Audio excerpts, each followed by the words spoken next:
If you don't think there's a difference between a leader and a boss or manager, think again. And it's probably the reason why you're not improving as a leader. And on this episode, we're going to get into the difference between the skill of leadership and the roles and positions of a manager or a boss.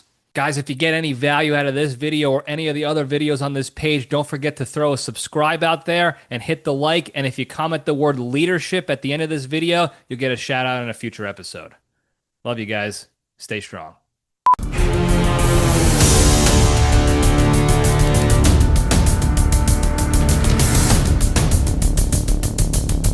All right, this is Libretti Leadership Lab number 14 with me, John Libretti. For those of you who don't know me, founder of SPEARHEAD Leadership, spent 14 years in the military as an intelligence officer leading teams of different sizes and shapes and colors in combat environments. Founded SPEARHEAD Leadership after that. We are the bar rescue of your business. We get in the trenches of the day-to-day operations of your business to help you identify your biggest problems and help fill those gaps, solve those problems, improve your leadership skills, train your high performers into becoming skilled leaders so that you can see long-term success. If you want to learn more about what we do and how we do it, visit our website, www.spearheadleadership.co. You can check us out on Instagram at _spearheadleadership. Obviously, you have this YouTube page and this Apple and Spotify podcast if you're listening in now. And you can check us out on LinkedIn at Spearhead Leadership and now on TikTok at Spearhead Leadership. So there is a common misconception between a manager or a boss or a supervisor, whatever term your company uses or the job that you work at uses, and a leader. And this is something I harp on a lot.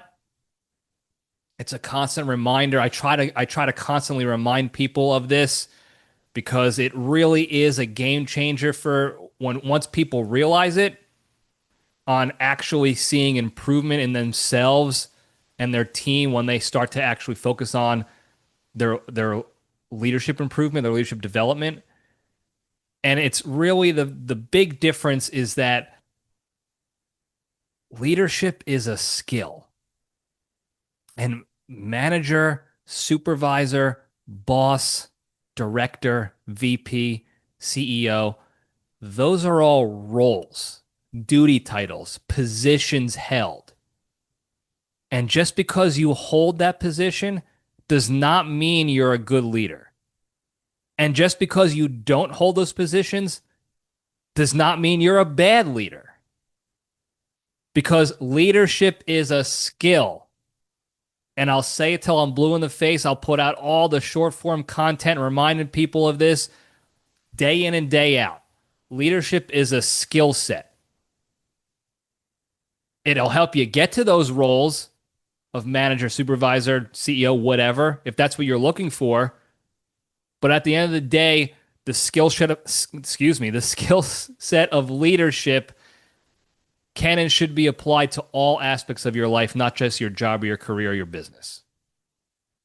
And I want to kind of get into a little bit today of some of the differences between the two to, again, serve as a reminder. And for people who don't see the differences, hopefully this sort of enlightens you a little bit to kind of see that there is a difference between the two. And it's something that took me a while to realize back in the day when I was, maturing into the world of adulthood, because there is so much out there in your education, in your day-to-day, in on TV, media, internet, everything that kind of implies that if you're a high-ranking executive, in a big company, a CEO, a VP, a manager, director, whatever the corporate jargon is for it, people are to assume that means you're a good leader.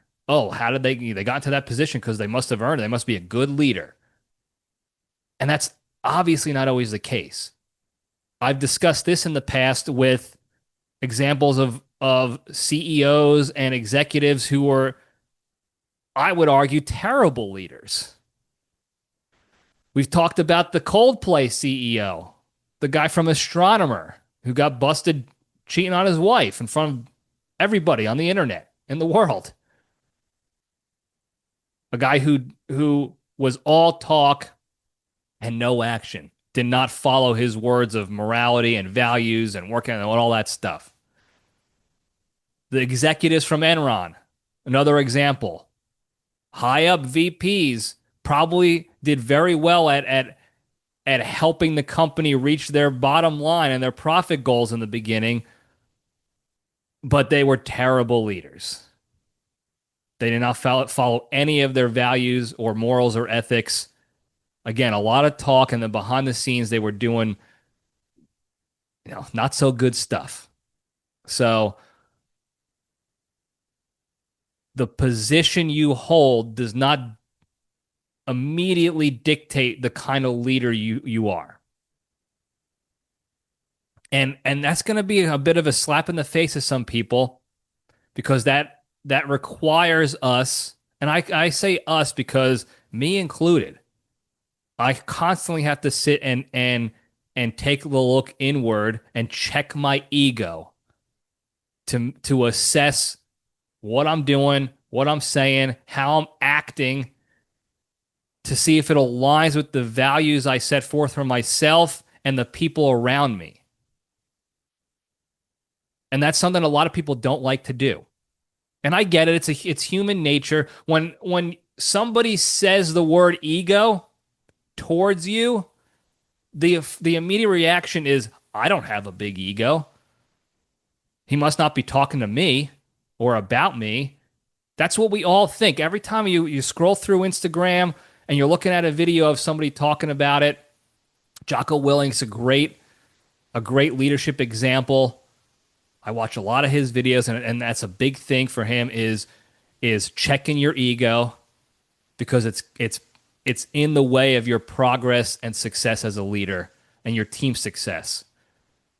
And I know there's times when people watch these videos and read this stuff and listen to these people talk, and they hear the word ego and they're like, oh, well, I don't have a big ego, therefore this information doesn't apply to me. And I understand it because I feel that way a lot often. And it forces me again to take the step back and actually look inward and think about that for a second. Like, does this not apply to me? Do I have a small ego? And I always come to the realization, no, this is my ego actually talking and tricking me into thinking I don't have a big ego. And I have to check that and take that advice or feedback or ideas or whatever it is. And that's a big thing here in this discussion when talking about the difference between a manager or executive or supervisor and a leader. Because there are people in these management positions that immediately assume, I got promoted into this position, I must already have the tools to be a good leader. I must already be a good leader. I don't need to practice or go through training or continue to learn, grow, and improve because somebody put me into this position. They must already know I'm a good leader. In some cases, that's true. Absolutely. But a lot of times it's not. And it's no fault of our own sometimes. Again, because leadership is a skill, we don't always get the training on those skills. If you're a sales rep for, it doesn't matter whatever product or service you're a salesman or saleswoman for, you get your sales training on how to sell. You go out and sell, and you do a damn fine job at it. So much so that now you get promoted to sales manager of a team of salesmen. And that's where the training usually stops. Now you're in charge of all these people, all these salesmen, and you've never led a team of people before. You never held that position before. So why is there an automatic expectation that you should know how to do this effectively? This is one of the biggest things I see on a regular basis with companies and people I work with. is that they have these high performers that are doing great work in their role, and they bump them up to a manager or supervisor role. Oh, you're doing so great. I'm going to put you in charge of this small team of other salespeople or other tech professionals or whatever, because we need a guy like you at your skill set to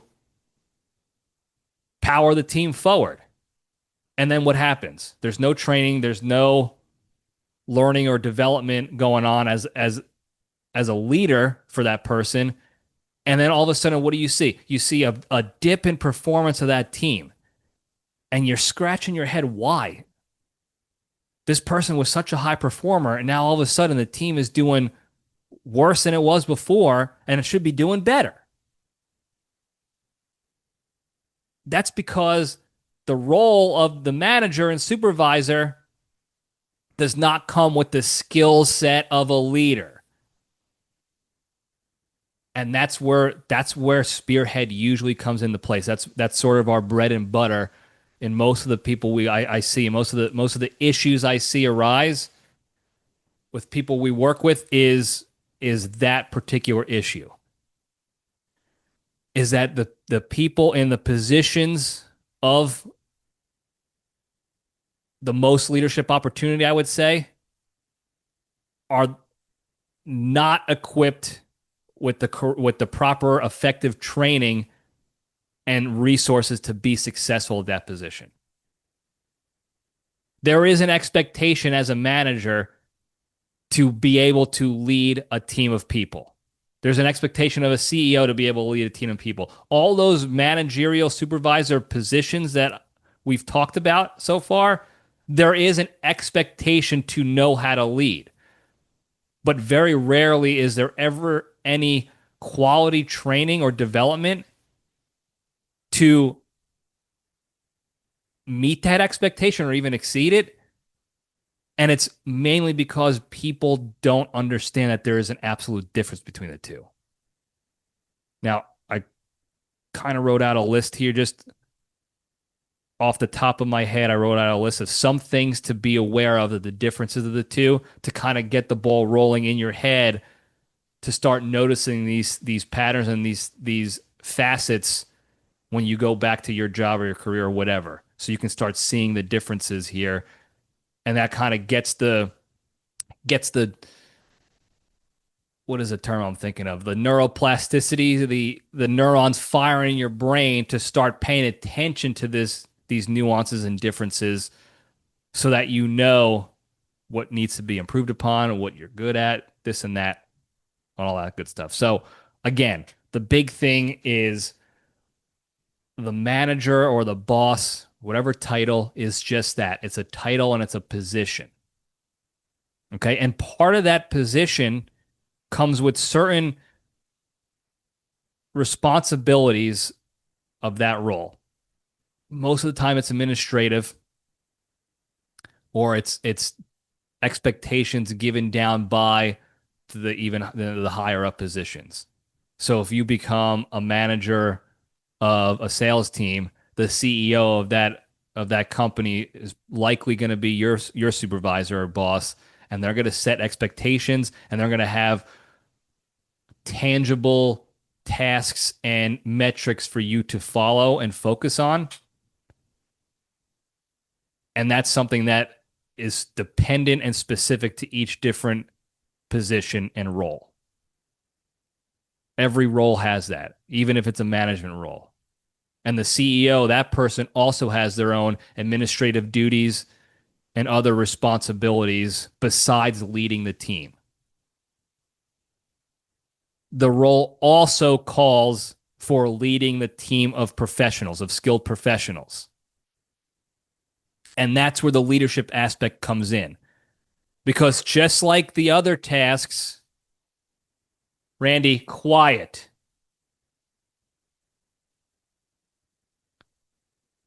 Because just like the administrative roles and tasks that are given to you when you're put in those positions, they add leadership of the team as another task on that list. And they don't usually provide the appropriate development training to get that stuff done. to actually effectively lead the team while also being able to do your administrative duties. The the leadership aspect of your managerial role is the people focus, is guiding your team, supporting them, ensuring that they're meeting their expectations that you lay out for them and that they're succeeding and have the tools and resources needed to get there. It's the people endeavor. I say it a billion times. People who listen to me regularly probably think I'm a broken record by now because I constantly say those two things. Leadership is a skill and it's a people endeavor. It is not a position or a role. A thing that we're moving on in the list, by the way. Something you notice with bosses, supervisors, managers, and usually the ones who are not so great at it. We'll call them bad bosses. They like to bark orders and set expectations, and that expectation, one of the big ones on there is 100% success, no questions asked. There shouldn't be any reason why. I told you what to do. Now do it. A leader doesn't just bark orders and tasks out. They delegate responsibilities to their team based on their team's strengths and weaknesses, to empower those strengths and help improve those weaknesses, and to ensure that those tasks and jobs get done the most effective way possible by the best in breed. It's the term people use a lot. Best man for the job or person, whatever. And then from there, they actually coach and train and support those people on their team to ensure they're meeting or even exceeding those expectations and knocking out those tests and succeeding. That's where the leadership skill set comes in. You might task your team out with stuff. That doesn't mean you sit back just because you're the boss and watch what happens. You're the backstop for your team as a leader. Yeah, you might have been thrust upon this role as a manager, but as a leader, you have a responsibility to ensure your team succeeds, not just expecting them to succeed and yell at them and point fingers when they don't. Because guess what happens? If your team fails, who gets the brunt of it? From the CEO or the higher-ups? You do, as the leader. The buck stops with you. And I can't tell you how many times I've seen leaders, poor leaders or managers or whatever, they get yelled at for a team's failure, and then they take that anger and yelling and negative feedback and they just dump it back on their team. Well, it was they're the ones who failed the tasks that I gave to them. Guess what? The higher-ups don't care. The customers, if you own your business, the customers don't care. Hey, I don't care that your team failed. It's on you. You're the business owner. You're the team lead. Figure out why your team failed and fix it. And that's where the leadership skills come in. Be able to coach them on stuff. Provide the training they need. If they need, if you have tasked them with something that they've never done before, give them the training and the tools and support to help them figure it out, as opposed to leaving them in the dark and then wondering why they don't succeed at something. You're that backstop. You're the guiding light. You're the bumpers in the bowling alley. Another thing a boss does, and a manager kind of does too, there's a little bit of a nuance difference, is a manager tells you how to do things. They create a process, and then the team around them are just cogs in the wheel of that process. You will do this just like this to get this result. If you don't get this result, it's probably because you didn't do it this way. The leadership skill, the nuance in the leadership side of that is that a good leader will, again, understand the strengths and weaknesses of each member of their team and then assign them tasks or give them a responsibility or a role, put them in a role that's going to enable them to succeed. And then gives them the leash, gives them the reins. Hey, we need to get this done for this role. This is the job that needs to get done. How you do it is up to you. Whatever is going to be the best way for you to get this thing done on a regular basis, go forth and conquer. If you need help, if you have questions, if you need training, if you need resources, I'm right here for you. Otherwise, you got the con. Go forth and conquer, make it happen. That's a little nuanced difference between what a boss and a manager would do, just a boss or a manager, and then a good leader who's in that managerial role. You don't have to figure out all the processes for everybody to do every role. That's not why you were put in that position as a manager. And your team is full of skilled people. Tap into that skill. Let them show you how good they are at that stuff. That's why they got hired in the first place more often than not. And if they weren't, then you got to kind of revamp your hiring and recruiting from a leadership standpoint.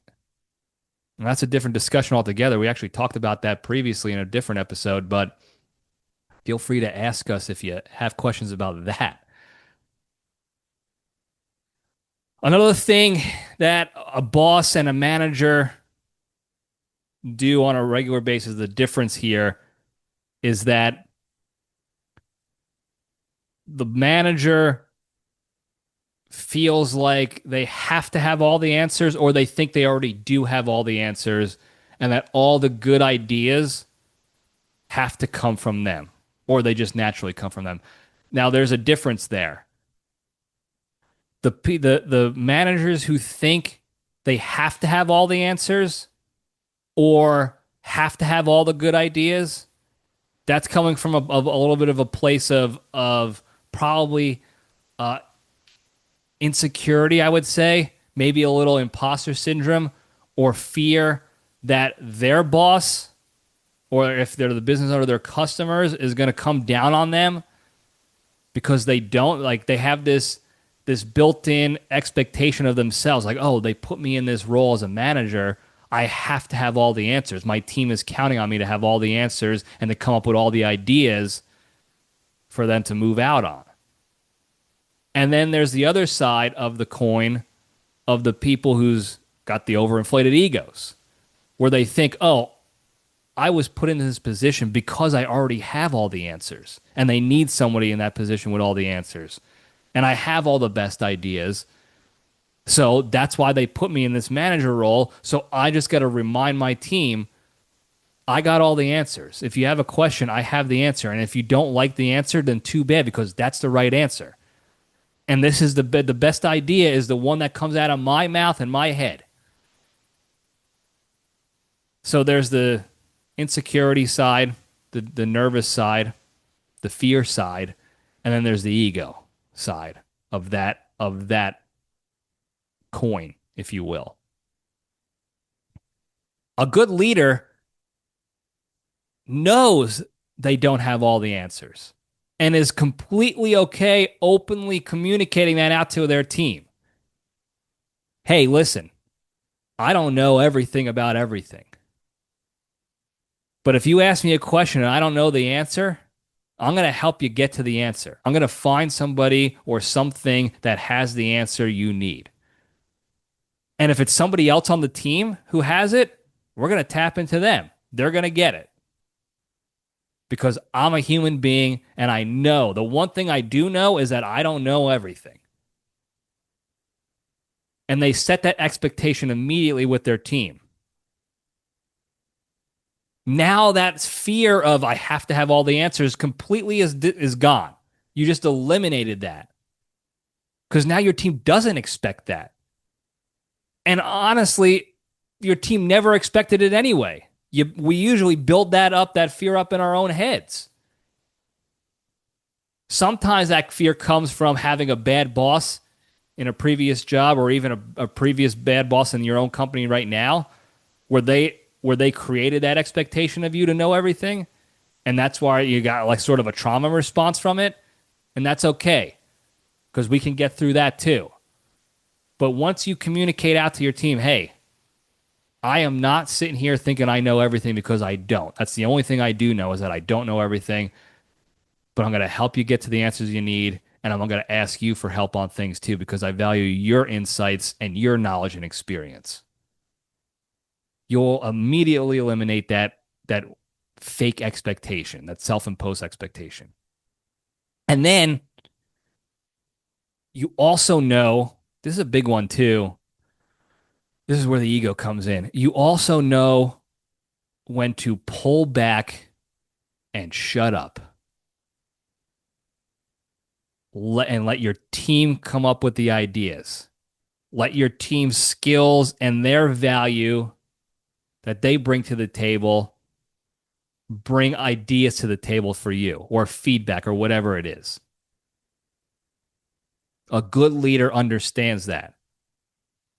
You become a better communicator by becoming a better listener first, because then you can actually respond and provide what it is your team is actually looking for and what they're saying. You can respond to what they're saying, as opposed to responding what you think they want to hear, or what you would want to hear if you were in that position. And it's not about you, it's about the team. So a good leader understands that. You know when to step back, listen, take in good ideas. Again, if you don't have all the answers, and you already know that, by the transitive property of math, you have to know that you're not always going to have all the best ideas either. So it would only make sense that you would want to sit back and listen to your team if they have better ideas to get the job done better. And then you take action on that. You let them go forth and conquer on those good ideas, and watch not only the team's success improve, but watch the morale improve, watch your relationships with your team members improve, watch the overall culture of your team just improve from that simple change right there. It's crazy if you just treat somebody like an adult, and an adult with value to provide. It's crazy how good things become with your relationship with that person in the team. So the last thing I'll talk about, again, I don't want to belabor this point too much right now, is kind of going back to the first thing I talked about, where the manager and supervisor, they have their administrative tasks. Well, they also have their behind the scenes metrics and tangibles and results that are expected of their team overall, and of them. And they're very much results focused, because they're not the ones doing the work per se. They're not doing the day-to-day operations of each individual role of the team, but those roles, those things still have to get done. They're overseeing it as the leader, as the manager. So they care more so about the results than they do about the process to get there, and other aspects that a good leader would be focusing on. So, for instance, the leader would focus on helping you create the best process to eventually get the best results on a regular basis. The good leader is going to focus on providing you the resources needed to get the results, or the support needed, or the training, or the tools, or the extra bodies, the manpower to help with it, extra time in case you need more time to do something. Whatever it is, the leadership side, the leadership skill comes into play when you focus on the people aspect of it, and you're focusing on making sure the team is working in conjunction with the values that you set forth for the team and for the company and the business, and that they're creating a good call. You're helping enable a good team culture, and you're helping your team improve incrementally on a regular basis, learn, grow, and improve, knowing that the results will come. The results that the CEO expects or is looking for will come if you just focus on being a good leader to your team, as opposed to just sitting back and instilling fear and demanding these results happen, and then punishing and chastising your team when the results don't happen. If you do the legwork up front by being a good leader, the results are going to come. Okay? The process of good leadership creates those good results. That's the goal, is to be a better leader. The result of that goal accomplishment of becoming a better leader for your team is going to be those results. That's how it works. And that's why it always gets me so angry and fired up these days when I still see so many companies and organizations, more so on the private side, not the publicly traded companies, because I understand once you become publicly traded, it's a different ball game. Their focus, they only, those big companies really only care about shareholder value because they're publicly traded on the stock market. It's a different animal, but it's created this stigma and this fake expectation that all organizations have to think that way. And that's what it always frustrates me when I ask, managers or business owners that I'm working with, hey, what are your goals for your team this year? And what is the first thing they say? Oh, well, we want to increase our profit by 25%, and we want to do this and this with our money. And and like I said, in my mind, I get frustrated. I'm steaming. I'm like, that's okay. And I have to communicate. We have to have that conversation of, we can get you there, but you have to be open to the idea that your goal should be improving yourself as a leader for your team by doing all these different things that a good leader will do, and knowing that these sort of product results goals that you have on the side, these will come at the end if you focus on the main goal, your process goal of being a better leader, of caring about your people, building relationships, supporting them, understanding their motivations and their strengths and weaknesses and their values and the problems they might be having outside of work that are affecting their job inside of work.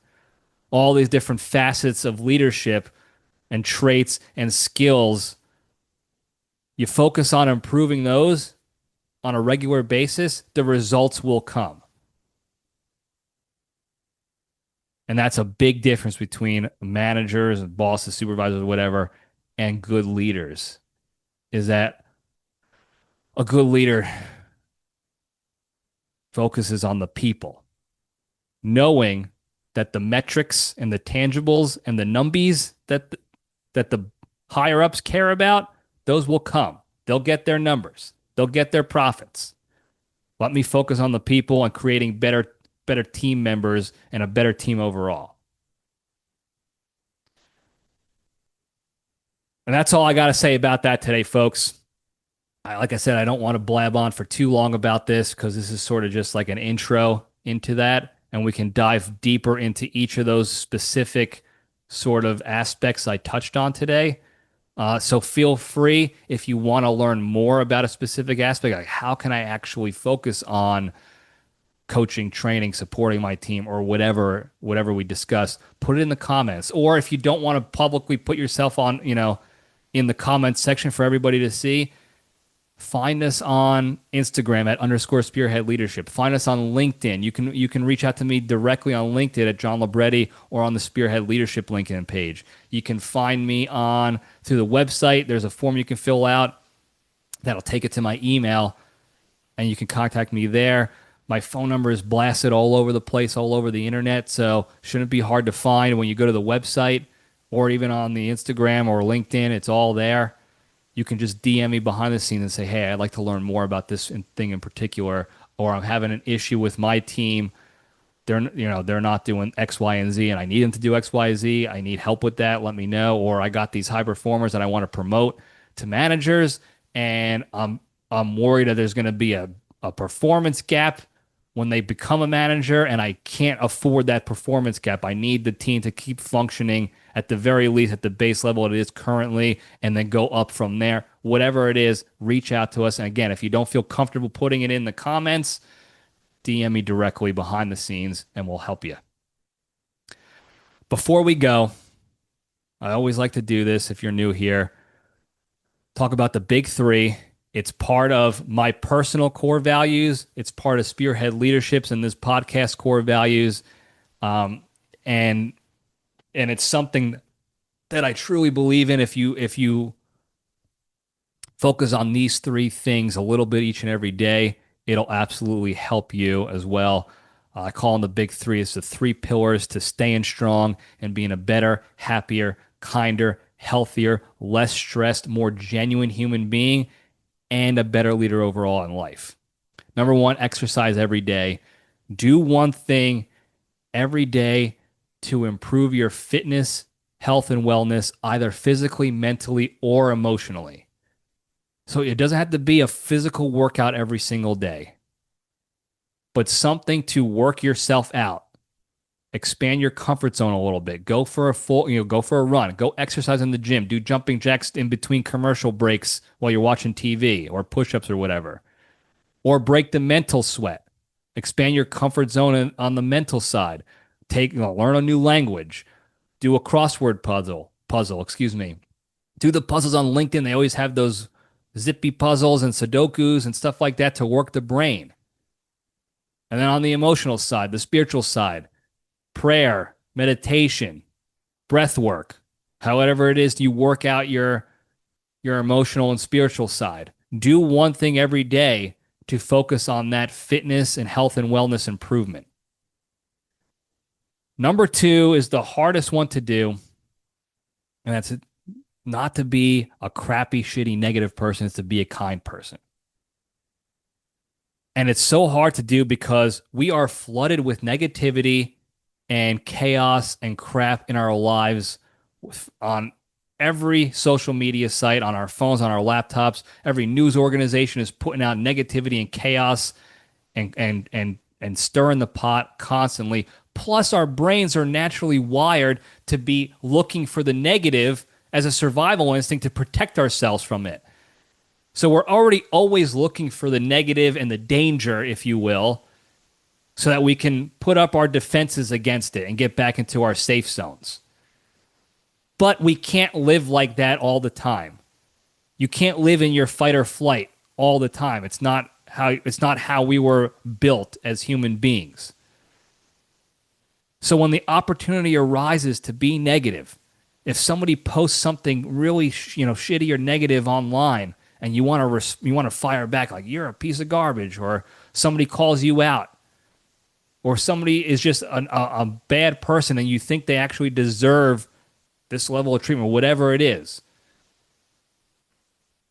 take the step back, take a deep breath, take the step back, detach from those negative emotions you're feeling in that moment, and just remove yourself from the situation. And I say it's so hard to do because we're surrounded by it. And when we're in the emotional state, in the heat of the moment, it's very hard to detach from those emotions. Again, especially if you think someone deserves it. And they could be a bad person, a mean person, and they might deserve it. It's also a lot easier to be negative and crappy to somebody behind the safety of your phone or computer. And you think you're just talking to a profile. Like, I'm just leaving a comment. It's no big deal. Everybody does it. But there's a human being on the other side of that profile that you're trashing on. And just like when you get negative comments and energy towards you, it's not a good feeling.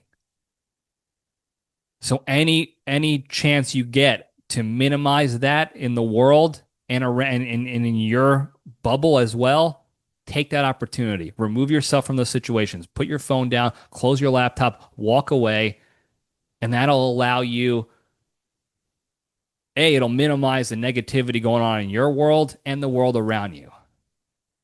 And it'll provide you the capacity and space now to go focus on more positive, productive things in your lives, like exercising.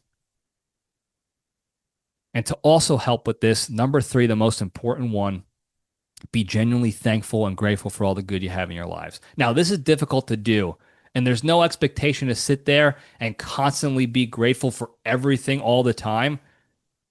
Plus, it's very easy to start taking things for granted, like waking up every day and having a roof over your head and electricity and air conditioning and running water and toilet. So I ask that you take some time each day, and you can increase the amount of times you do this throughout the day as you start getting used to it, as you start following the big three more. But take a couple seconds each day to think of one thing that's good in your life. Maybe something good happened to you in the last 24 hours. Think of something good in the last 24 hours, and then think about what your life would be like if that good thing never happened, or if that good person never came into your life, or you didn't have something like a roof over your head that day. That'll immediately put you in the state of gratitude.